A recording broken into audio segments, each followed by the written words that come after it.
So the very first experience that babies have of the outer world is to what we call a subjective object. Let me explain this because it's pretty easy to understand. Think about it. If you're mixed up with all of the sensations that you feel, and when you get hungry, this big breast full of milk shows up and feeds you, and when you're dirty, this being shows up and cleans you, you might get the impression that you are actually calling the shots. You're the big boss, and this big, healthy, milk-filled breast shows up because when you desire something, the world responds to you. And this is where the baby sees the mother, the outside object, as belonging to him or her. I control what this object does. It is an extension of me. So the object is perceived as a subjective thing, something that exists inside or as an extension of the baby. As the baby interacts with this primary caregiver, it will start to differentiate between the caregiver and itself. It will start to make sense of all of these different stimuli that it's been feeling, in the sense that it will start to understand that some stimuli is coming from the outside in and some is coming from the inside out. This is normal development phase for the baby, and it starts understanding that there are people outside of itself that have their own motives and drives and, their own wishes. So then the baby enters a phase of kind of mixing outer objects with inner objects, but already being able to understand that, people are kind of separate from him. Then he starts seeing mommy, daddy, the primary caregiver, and anybody else as a transitional object. So what's a transitional object? In this period, the baby still kind of sees the object as an extension of itself, but it understands that that's not 100% true anymore.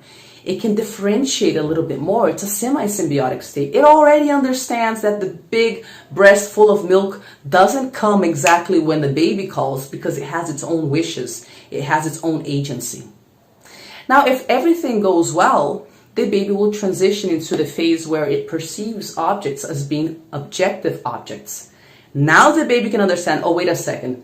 The owner of the milk-filled breast is not attached to me at all. It's a completely different sort of object. Oh my God, it's separate from me.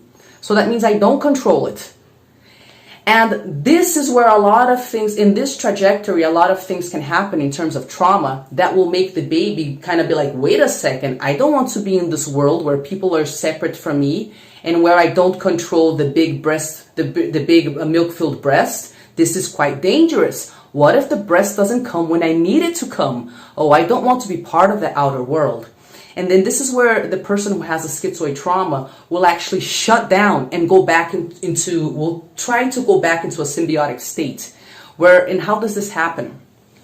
Well, basically, all babies need their caregivers to respond to their needs through mirroring. So if I'm sad, I need for this big adult to show up and to be able to hold space for my sadness and not just like be punishing me for my sadness and making me scared of this external object that pops up and punishes me when I already feel sad.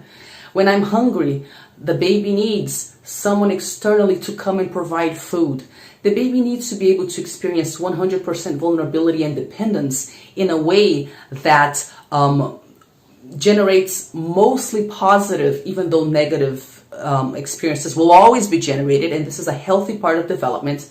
The baby mostly needs to understand that this external object that receives it and takes care of it will respond positively. This allows the baby to first and foremost fully experience narcissism, fully experience being the king of the world, fully experience having power.